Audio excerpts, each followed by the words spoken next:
January 25 na po mapapanood ang Across the Crescent Moon, isang napakagandang pelikula at world-class ang kalidad ng storyang ito.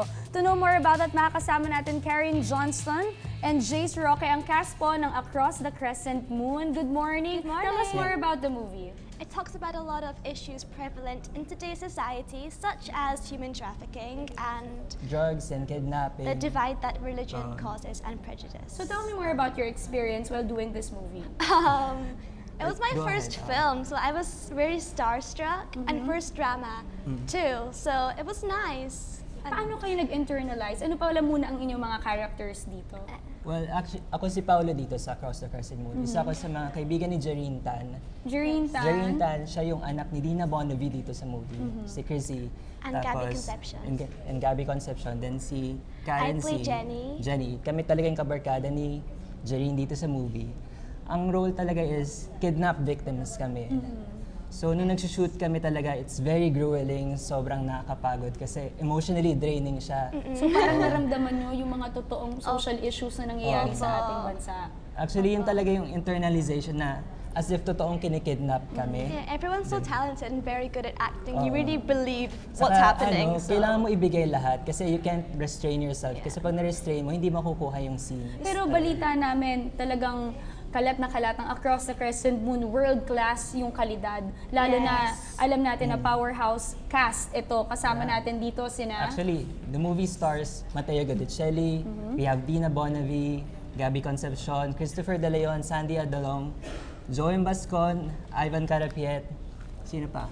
So many Introducing stars. Alex Godinez and Godinez. Jareen Tan, of course. Ayan, nakikita natin sa ating screens ngayon na talagang may mga religion, may mga Muslims, may mga Christians. Yes. Ano ba yung, saan ba umiikot yung storya nito? Well, besides social issues? Si ano kasi, si Mateo ano siya SAF agent siya, Muslim SAF agent.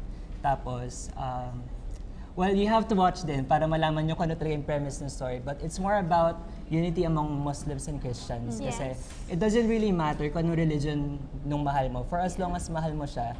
Kasi at the end of the day, isang Diyos na naman pinagdadasalan. And of course, these issues, ito yung mga gusto nating i-tackle at malaman ng taong bayan na present ito, nangyayari talaga ito, at kailangan ng social awareness kung paano tayo makakatulong in our own little way. Yan nga, actually, yun din yung one of the advocacies ni Direct Baby na para ma-educate talaga yung mga tao about the current issues na nangyayari ngayon sa country natin. So, what are the activities that you will be doing? I heard later, ang premiere night ng Across the Yes, Crescent. we're very excited about that. Yeah, actually, meron kami mall show mamayang 4 p.m. sa Market. Then ang premiere night namin is at 8 p.m. sa Uptown Mall BGC. Tapos, the movie is showing on Cinemas nationwide on the 25th of January. 25. At nagkaroon na rin ng press con, ayan, nakikita natin. Kamusta?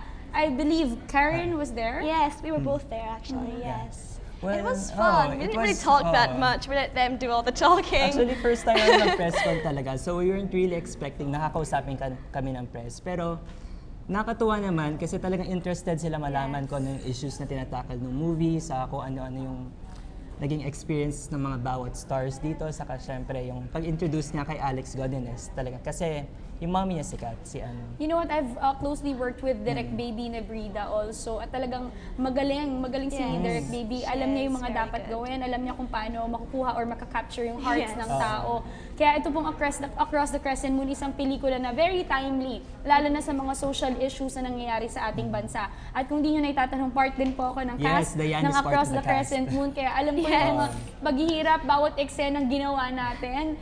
Diba? So kasama rin po namin dyan sina Gary Concepcion, Jackie Aquino, and si Megan Lee. So, ayun again, invite natin sila sa ating So Across the guys, Crescent Moon. iniimbitahan po namin kayo manood ng Across the Crescent Moon, showing na on January 25. Sana Cinemas po, nationwide. kita-kita tayo dyan. Sana sa opening day, supportahan nyo kami. Kasi ang ganda talaga nitong movie at sana panoorin nyo to. Alright, thank you so much for joining us this morning. That was Thank you, Karen Dayan. Johnston and Jace Roque, ang mga cast po ng Across the Crescent Moon sa January 25 na.